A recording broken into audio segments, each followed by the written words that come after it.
जय महाराष्ट्र में वेदांगी नयन कर्णिक राजमंत्र इस खास कार्यक्रम में आप सभी का बहुत बहुत स्वागत करती हूं। इस शो में हम राजनीतिक घटनाक्रम की भविष्यवाणी करते हैं और साथ ही साथ इस हफ्ते महाराष्ट्र के राजकारण पे भी चर्चा होने वाली है। उसी के साथ गुरु का कुंभ राशि में प्रवेश हो रहा है 5 अप्रैल को, और इसका हमारे 12 राशियों पर क्या असर होगा ये भी हम जरूर जान के लेंगे। शेयर मार्केट और कमोडिटी मार्केट कैसा होगा इस पर भी एक नजर जरूर जाएगी। पंडित राजकुमार शर्मा जी के साथ हम इस शो की शुरुआत करते हैं। नमस्कार पंडित जी, आपका इस शो में बहुत बहुत स्वागत है। नमस्कार। नमस्कार पंडित जी, शो की शुरुआत करते हैं। आप हम सबको प्लीज ये जरूर बताइए कि अप्रैल ये जो महीना होता है त्योहारों का महीना इसे माना जाता है, तो इस अप्रैल के महीने में कौन से त्योहार आ रहे हैं और इन त्योहारों की वैशिष्ट्यता क्या है? बिल्कुल, सबसे पहले तो दर्शकों को बहुत बहुत नमस्कार, प्रणाम कि आप राजमंत्र को इतना प्यार करते हो, इतना सराहते हो। कुछ लोगों को कुछ भविष्यवाणियां अच्छी लगती हैं, कुछ बुरी लगती हैं, मगर यह शो 12 राशियां, 9 ग्रह, 27 नक्षत्रों के सिवा कुछ नहीं देखता, ना जाति पाति देखता है, ना पार्टी देखता है। इसलिए आज जो पहला सवाल आपने किया है वो सवाल किया है कि अप्रैल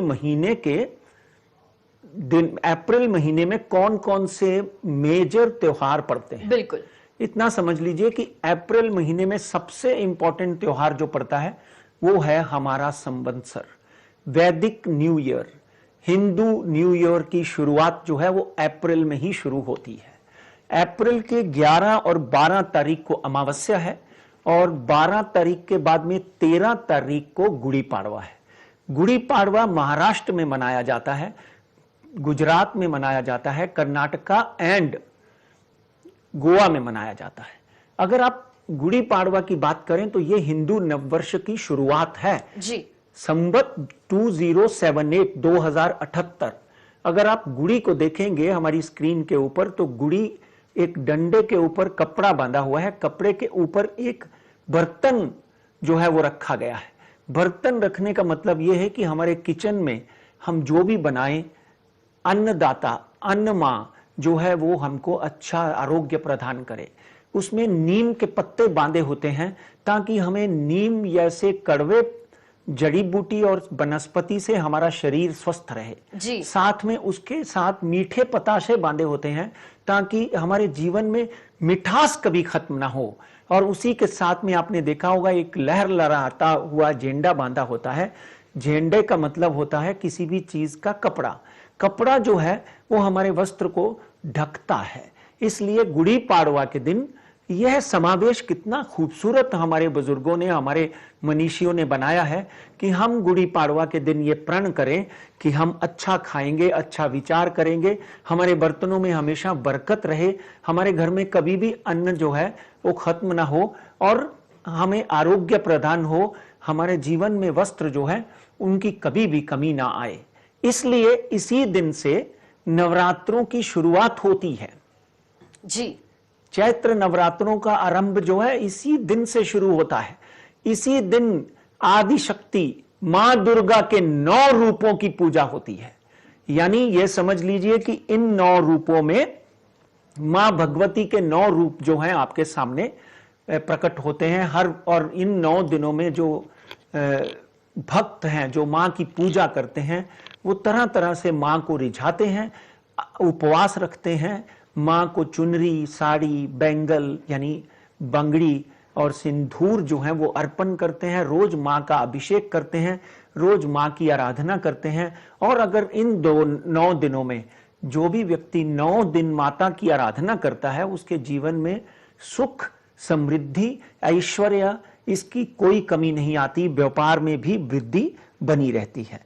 और इस नवरात्रों की शुरुआत के बाद 21 तारीख को रामनवमी है। अगर हम रामनवमी की बात करें तो रामनवमी वाले दिन भगवान श्री राम का जन्म हुआ था और इसी दिन भगवान राम का जन्म हो त्रेता युग में भगवान श्री राम का दशरथ के नाम राजा के घर में उनका जन्म हुआ।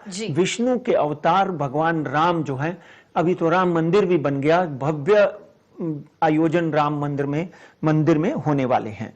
और साथ में यह बहुत जरूरी है कि आप देखेंगे कि भगवान या अल्लाह किसी चीज में कोई फर्क नहीं रखते। ये बहुत बड़ी बात कह रहा हूं मैं आज आपके सामने जी। देखिए 13 तारीख को गुड़ी पाड़वा और चैत्र नवरात्रों का आरंभ हो रहा है और 13 तारीख को रात को पवित्र मक्का के ऊपर जब चांद दिखाई देगा तो उस दिन से रमजान शुरू होंगे, यानी 14 तारीख से रमजान की शुरुआत होती है।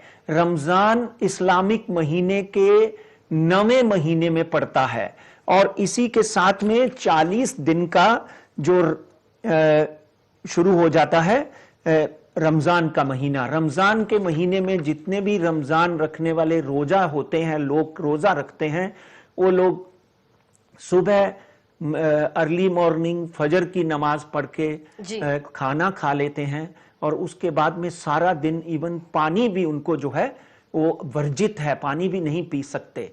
और फिर इफ्तारी जो है मगरिब मतलब शाम को सनसेट के बाद इफ्तारी होती है, फिर वो वापस नमाज पढ़ते हैं, खाना खाते हैं, रात की नमाज पढ़ते हैं और रात को फिर दुआएं चलती हैं। और इसी के दौरान मैं नवरात्रों में हिंदू भाइयों को और रमजान में मुस्लिम भाइयों से अनुरोध करता हूं कि आप किसी भी तरह का एक दूसरे के साथ द्वेष मत रखें।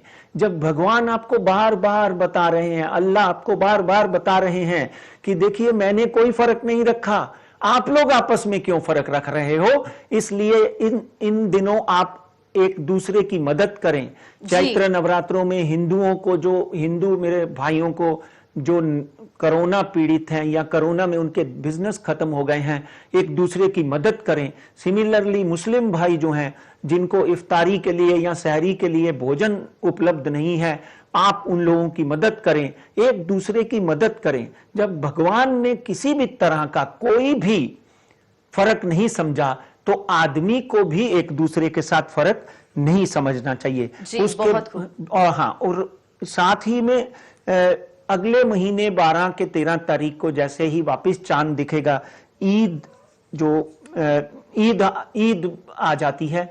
ईद के दिन सब लोग सेमियां बनाते हैं, एक दूसरे को बधाइयां देते हैं।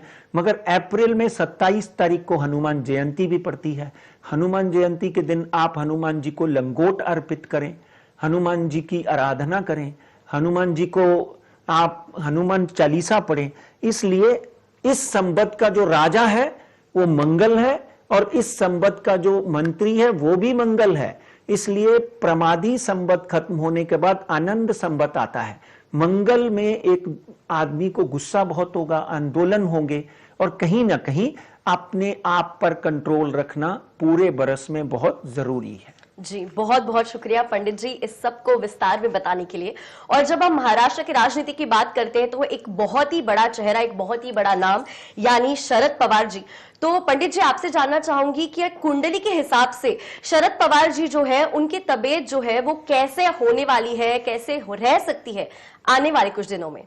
देखिए, शरद पवार जी को रिसेंटली कुछ समस्याओं का सामना करना पड़ा, यानी कि वो बंगाल जाने वाले थे, बीमार हो गए और उसके वजह से उनको डायरेक्टली जो है वो मुंबई लाया गया और हॉस्पिटलाइज्ड हैं। अभी मेरे ख्याल से ब्रीच कैंडी में उनका एक ऑपरेशन हुआ है। जब उनकी कुंडली का अध्ययन करते हैं 12/12/1940 बारामती में उनका जन्म हुआ। मेष राशि है, मेष राशि मंगल की राशि है और ये साल का राजा मंगल है। इसलिए अगर हम उनकी कुंडली का अध्ययन करते हैं, पहले भी बहुत बार कर चुके हैं और एक कार्यक्रम में 3-1.5 महीना पहले ही मैंने ये प्रेडिक्ट किया था कि कहीं ना कहीं पवार साहब को अपनी हेल्थ का बहुत ध्यान रखना पड़ेगा, particularly in the month of last week of March and first week of अप्रैल।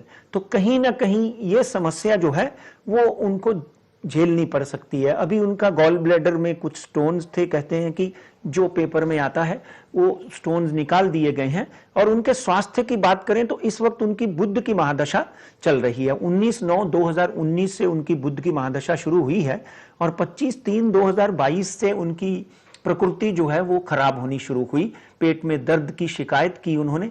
और यहां तक आगे आने वाले दिनों की बात करें तो मुझे लगता है कि कोई मेजर समस्या नहीं है। 14 या 15 तारीख को वो वापस स्वस्थ होकर अपने परिवार के साथ वापस घर लौट सकते हैं और उनके अच्छे स्वास्थ्य के लिए मैं प्रार्थना करता हूं। और डेफिनेटली इतने बड़े नेता हैं, महाराष्ट्र का गौरव हैं, महाराष्ट्र की अस्मिता का सबसे बड़ा प्रतीक हैं, कृषि मंत्री रहे हैं, महाराष्ट्र के चीफ मिनिस्टर रहे हैं। मैं भगवान से यही प्रार्थना करता हूं कि उनको स्वस्थ रखें और उनके शरीर में जितने भी रोग हैं वो खत्म हो, प्रभु उनकी दीर्घायु करे। God bless him. जी बहुत बहुत शुक्रिया पंडित जी। और पंडित जी के साथ हमारी बातचीत ऐसी ही चालू रहेगी, लेकिन फिलहाल वक्त हो गया है राजमंत्र में एक छोटे से ब्रेक का। कहीं ना जाना, देखते रहिए जय महाराष्ट्र।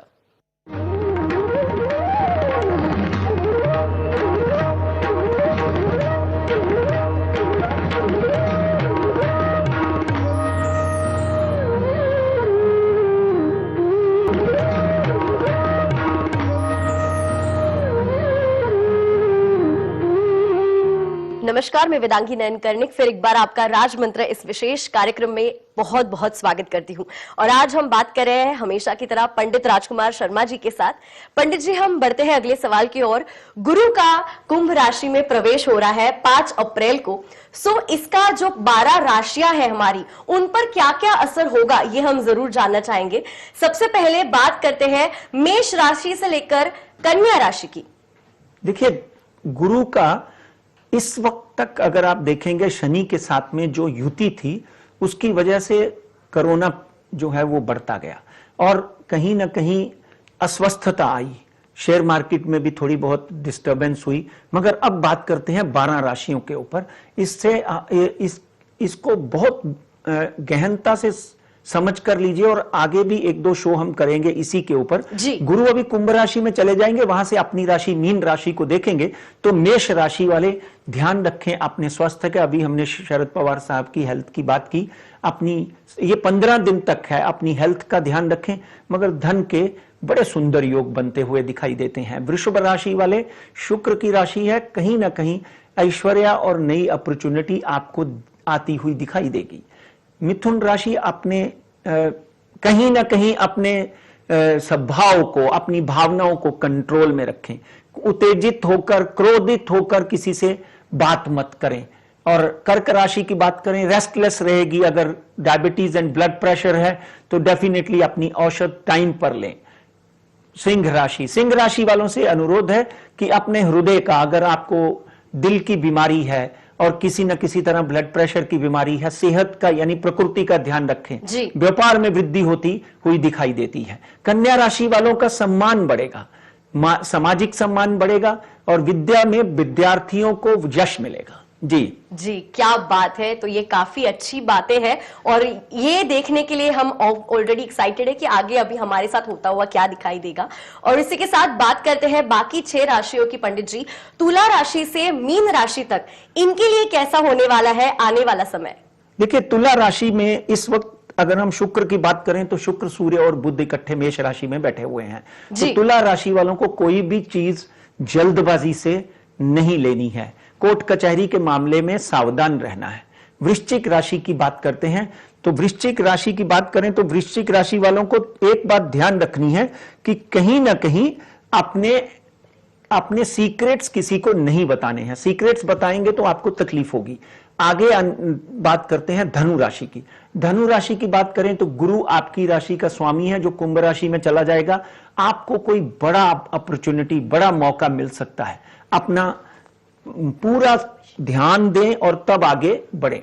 आगे बढ़ते हुए मकर राशि की बात करते हैं। सिंह राशि की मकर राशि में अभी शनि जो है वो कहीं ना कहीं आप स्वग्रही हो जाएगा, इसलिए चारों तरफ से धन लाभ के और अपॉर्चुनिटीज के योग बनेंगे।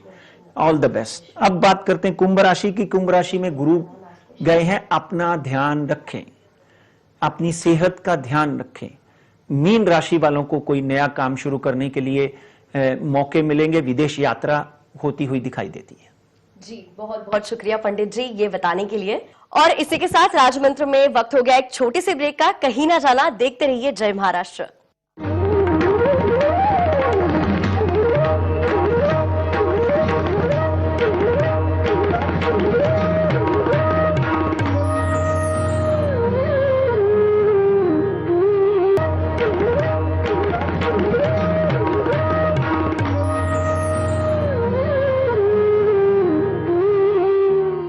ब्रेक के बाद आप सभी का फिर एक बार स्वागत है। आप देख रहे हैं राज मंत्र जय महाराष्ट्र पर और बढ़ते हैं आज के आखिरी सवाल की ओर। पंडित जी, हम आपसे जरूर जानना चाहेंगे कि शेयर मार्केट और जो कमोडिटी मार्केट है आने वाले दिनों में एग्जैक्टली कैसा होगा, कैसी परिस्थिति रहेगी, और इसके बारे में जरूर आप हमें कुछ टिप्स भी दीजिए। देखिए, ऐसा है कि गुरु का मकर राशि से परिवर्तन कुंभ राशि में हो रहा है जी, जिसके कारण जो बहुत सी चीजें थी वो नॉर्मल होती हुई दिखाई देंगी। और कहीं ना कहीं अगर हम देखें तो गुरु कुंभ राशि से मीन राशि को डायरेक्ट अपने दूसरे घर को देखता है। और मार्च में 31 मार्च तक क्या होता था कि 31 मार्च तक लोगों ने अपने टैक्स देने होते थे, जीएसटी देना होता है, अपने लॉस एंड प्रॉफिट्स की स्टेटमेंट्स पूरी करनी होती है। तो कहीं ना कहीं उनको अपना जो है वो बाइंग एंड सेलिंग रखना पड़ता है। तो मार्केट की अगर हम बात करें तो मार्केट में कहीं ना कहीं पिछले 15 दिन में जो वॉलेटिलिटी रही शेयर मार्केट में, वो वॉलेटिलिटी मुझे तो अभी खत्म होती हुई दिखाई देती है। तो भी मार्केट ने 48,000 का बॉम्बे स्टॉक एक्सचेंज ने आंकड़ा नहीं तोड़ा। इस वक्त अगर हम बात करें तो बॉम्बे स्टॉक एक्सचेंज 52,000 वापिस अगले 15 दिन के अंदर अंदर हो सकता है और इसका नीचे का स्तर जो है वो 49,000 के करीब करीब होगा। ये ज्यादा से ज्यादा नीचे का स्तर 48,800 का हो सकता है। I am bullish on stock exchange. और सिमिलरली निफ्टी जो है 14,860 के ऊपर बंद हुई है। ये 15,050 वापिस छू सकता है, 15,100 भी छू सकता है। नीचे का स्तर 14,550 600 के करीब करीब हो सकता है। देखिए, फार्मास्यूटिकल, इंफ्रास्ट्रक्चर, बैंकिंग, ये सेक्टर जो है बहुत ही अच्छे सेक्टर हैं और मिड कैप के ऊपर ज्यादा से ज्यादा ध्यान दें। ये डेफिनेटली एक बहुत अच्छे पैसे आप कमा सकते हैं। गोल्ड एंड सिल्वर की बात करें तो आप देखेंगे कि 4 तारीख के बाद गोल्ड फिर बढ़ना शुरू हो गया। गोल्ड नीचे 43,600 आ गया था पर 10 ग्राम, ये वापस 46,000 47,000 होता हुआ दिखाई देगा। सिल्वर अनएक्सपेक्टेडली बहुत गिर गया, यानी कि 8 से 9,000 रुपए पर केजी गिर गया, 63,500 के करीब आया। अब सिल्वर में आप बाइंग कर सकते हो स्टॉप लॉस रख के। सिल्वर वापस 66,000 67,000 पर केजी आपको दिखाई देगा। आप एक बात का ध्यान रखें कि राजमंत्र पंडित राजकुमार शर्मा या जय महाराष्ट्र आपके लाभ और हानि के जिम्मेदार नहीं है। आप अपने दिमाग से, अपने एनालिस्ट के दिमाग से, अपनी समझ से बाइंग एंड सेलिंग करें। हमारा विचार जो है आज तक तो 80 to 90% शेयर मार्केट के मामले में सही हुआ है। आप कमाते हैं तो हमें खुशी होती है, नहीं कमाते हैं तो हम कोशिश करते हैं कि अगली बार आपका मार्गदर्शन और अच्छी तरह से करें ताकि आप ज्यादा से ज्यादा धन कमा सकें। बिल्कुल, आपका बहुत बहुत शुक्रिया पंडित जी। जैसे हम हमेशा कहते हैं, आप सिर्फ भविष्यवाणियां ही नहीं करते बल्कि हमारे दर्शकों का मार्गदर्शन भी करते हैं। बहुत बहुत धन्यवाद आपका फिर एक बार। और इसी के साथ साथ आपसे विदा लेने का समय आ गया है। आप कहीं ना जाना, देखते रहिए जय महाराष्ट्र न्यूज।